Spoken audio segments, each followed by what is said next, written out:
सोलापूर जिल्ह्याला पुराचा मोठा फटका. सीना नदीनं धारण केलं रौद्र रूप. सोलापूर विजयपूर हायवे गेला पाण्याखाली. बीडमध्ये पूरग्रस्त भागात अजित पवारांकडून पाहणी दौऱ्याला सुरुवात. बीडच्या हिंगणी खुर्द परिसरात पूरग्रस्त भागात अजित पवारांकडून पाहणी.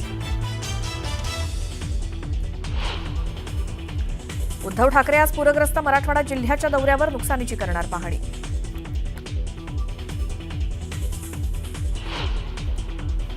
सकाळी 6ला सुरू केलं बाळा मी करमळ्याला. म्हणजे जे काम करतं ना त्याची बघा नव्हता. पाहणी करताना अजितदादा पूरग्रस्तांवरती संतापले. कर्जमाफीच्या मुद्द्यावरून तरुणांनी विचारलेल्या प्रश्नावर अजितदादांचा त्रागा.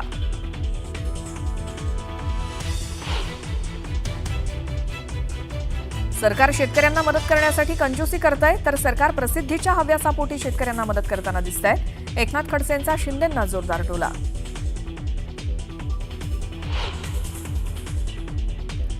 सरसकट ओला दुष्काळ जाहीर करा. एकरी किमान 30,000ची नुकसान भरपाई घोषित करा.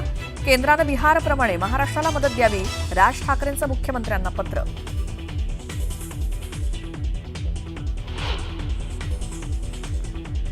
खासदार सुप्रिया सुळेंनी घेतली केंद्रीय कृषी मंत्री शिवराज सिंह चौहान यांची भेट. ओला दुष्काळ जाहीर करण्यासोबतच सरसकट कर्जमाफी आणि केंद्राकडून विशेष पॅकेजची मागणी.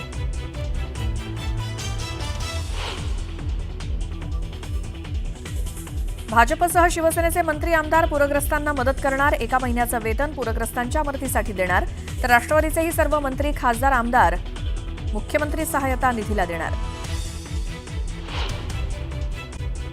मराठवाड्यामध्ये पावसामुळे मोठ्या प्रमाणात हाहाकार माजलाय आणि अशातच बीडमध्ये मांजरा नदीला पूर आला. हिंगणी खुर्द या गावाला या पुराचा मोठा फटका बसला. दरम्यान अजित पवार या गावात पाहणी करण्याकरता जात आहेत. अजित पवार बोलतायत. थेट प्रक्षेपण. सहकार्य करण्याकरता मला एक माझी विधवा भगिनी भेटली. तिचा मोबाईल तिच्या मुलाच्या ताब्यात पडला. अलीकडे मुलं आई वडिलांना माहिती नसतं आणि काहीतरी गेम खेळतात. त्याच्यातनं तो कदाचित मी आता पोलिसांना सांगितलं एसपी जिल्ह्याचे पोलिसांचे प्रमुख इथं आहेत. मी त्यांना सांगितलं की ते तपासा. बहुतेक तो मुलगा त्याच्यातनं पैसे सगळे आईचे 1,00,000 वर काही हजार रुपये होते ते सगळं हरलेलं दिसतं. तरी आम्ही सायबर क्राईम म्हणून त्याची नोंद घेतोय. ते तपासतोय.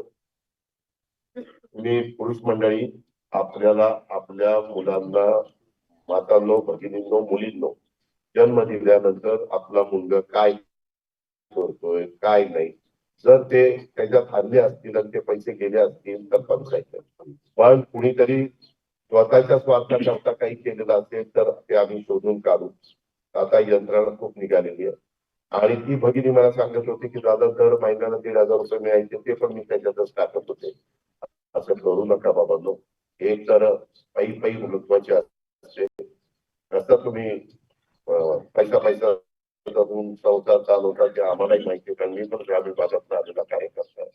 त्यामुळं अशा गोष्टी मधल्या काळात पंतप्रधानांनी पण हे सगळं गेम हे म्हणजे थांबवायचे. त्यांना परमिशन द्यायचे नाही अशा प्रकारचं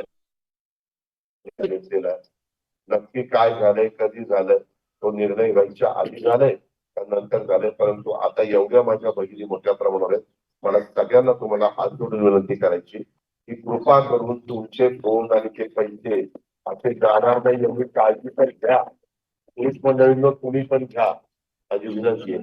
आणि मी तुमचा पालकमंत्री असल्यावर वरचेवरच येणार आहे. तिथं तुमच्या एमटीओ तुम्ही एमटीओ इथलेच आहे.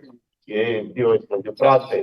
हे तुमचे मामलेदार आहे आणि हे तुमचे कलेक्टर आहे आणि मी तुमचा पालकमंत्री आहे. त्याच्यामुळं आम्ही सगळेजण तुमच्या पाठीशी आहोत. आपण काळजी करू नका. कुठं अडचण येऊन देणार नाही. फक्त या सगळ्या संकटाचा गैरफायदा कोणी घेण्याचा प्रयत्न करू नका. ज्याचं त्या ठिकाणी नुकसान झालं त्याला आपण व्यवस्थित मदत करू. ठीक आहे.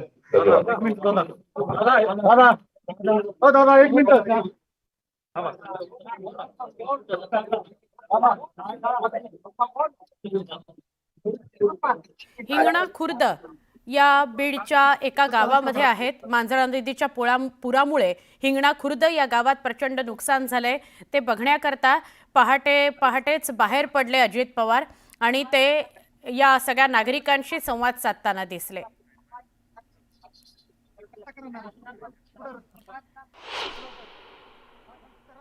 पुराची पाहणी करताना उपमुख्यमंत्री अजित पवारांचा संताप बघायला मिळाला। कर्जमाफीच्या मुद्द्यावरून तरुणांनी विचारलेल्या प्रश्नावर अजितदादांचा त्रागा झाला। सगळी सोंग करता येतात, पैशाची सोंग करता येत नाही असं म्हणत अजितदादांनी कर्जमाफीच्या विषयाला सुद्धा ब्रेक लावला।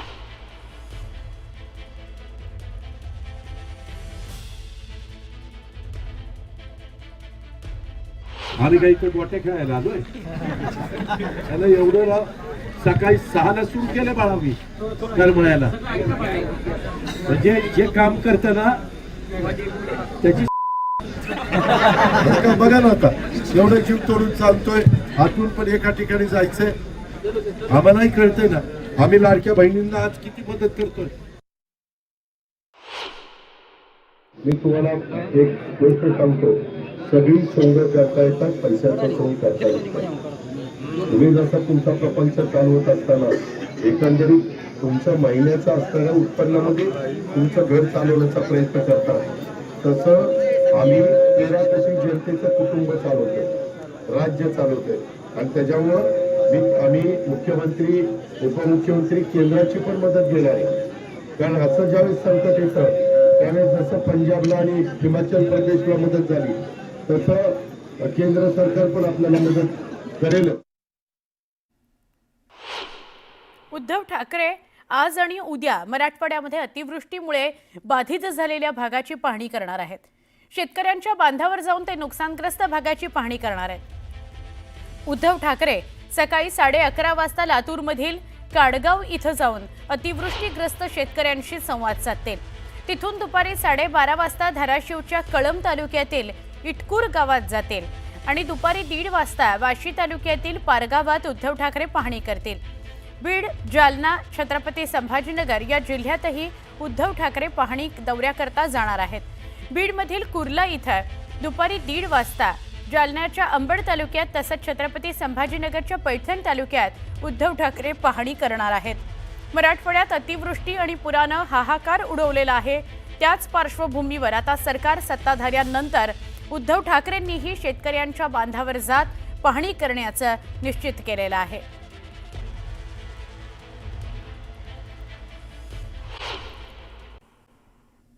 छत्रपती संभाजीनगरच्या कन्नड तालुक्यातील चिंचोली परिसरात शेती पिकांचं पावसामुळे अतोनात नुकसान झालंय। मका, कपाशी अशी अनेक पिकं जमीनदोस्त झाली आहेत। शेतकऱ्यांनी शेताच्या शेडमध्ये साठवून ठेवलेले हजारो रुपयांचं खत देखील भिजलंय आणि त्यामुळे शेतकरी मोठ्या संकटात सापडलाय। मुलाबाळांचं शिक्षण कसं पूर्ण करायचं, काय खायचं असा प्रश्न शेतकऱ्यांना पडलाय। या संपूर्ण परिस्थितीचा आढावा घेतलेला आहे आमचे प्रतिनिधी अविनाश कानडजे यांनी। नेहमी दुष्काळाच्या छायेत असलेला मराठवाडा यावेळी वेगळ्याच संकटाला तोंड देतोय। मी आता ज्या शेतामध्ये उभा आहे त्या शेताची जर आपण परिस्थिती बघितली तर अतिशय भयंकर अशी ही परिस्थिती आहे। कधी काळी दुष्काळाच्या नावाने ओळखला जाणारा हा मराठवाडा यावर्षी परतीच्या पावसाने मात्र अक्षरशः हाहाकार माजवलाय।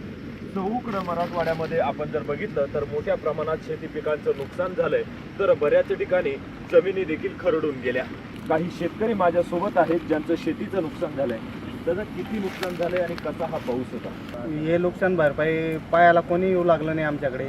त्यांनी यायला पाहिजे, पायाला पाहिजे आमच्या शेतामध्ये काय होऊ लागलं काय नाही, कशी नुकसान झालेली आहे कशी नाही। फार नुकसान झालेली आहे आमची। मक्का फार झोपलेली आहेत, मक्का पाशी फार झोपलेली आहेत, भरपूर नुकसान झालेलं आहे। कोणी येऊन पाहत नाही, कोणी फोटो काढत नाही, काय नाही, कोणी फॉर्म भरत नाही। काय करावं काही सुचेना। दाटलेले हुंदके आणि शब्द न निघणारी ही वाचा आहे। ही अवस्था शेतकऱ्यांची इथंच नसून अख्ख्या मराठवाड्याची आहे। संपूर्ण शेती पाण्याखाली गेली, काही ठिकाणी खरडून देखील निघाली। काय स्वप्न या शेती पिकाच्या मालावरती येणाऱ्या पैशातून बघितलं होतं? स्वप्न येणारं शिक्षण मुलांचं, ठिबक करासाठी येणारं 2 पैसे येतील, आता 2 पैसे आपण काहीतरी करू बा असं वाटलं होतं। पण 15, 16, 3 दिवस अतिवृष्टी म्हणजे एकदम सांगता बी येत नाही आणि आजपर्यंत असं पाणी पडलेलं बी नाही. अक्षरशः आम्हाला 1 रुपयाचा बी या निसर्गाने काहीच ठेवलेले नाही. पंचनामे कुठेही नाही. त्याला फोन केला तर ते सांगतात पंचनामे करणार आहे, पण आजपर्यंत आमच्या बांधावर कोणीही आलेले नाही. काय सांगतात पंचनामे अधिकारी, काय म्हणतात, किती नुकसान मिळेल का? आमच्या आता कपाशी मका त्याला विचारलं की बा आम्हाला काय भेटणार, ते म्हणू लागले की बा तुमची घर वाहून जरी गेले तर तुम्हाला 5,000 रुपये भेटणार. मग आम्ही हे दृष्टिकोन कोणाकडे सांगावं, शासनाला याची कोण दखल देणार? आज जे आमच्या डोळ्यातून जे हे येत आहे हसू, हे आम्हाला एकदम म्हणजे बोलण्याची हेच नाही राहिली आता, कारण एकदम झिरो माल आमचा पाण्यात गेलेला आहे. अविनाश कानडजे, न्यूज 18 लोकमत, छत्रपती संभाजीनगर.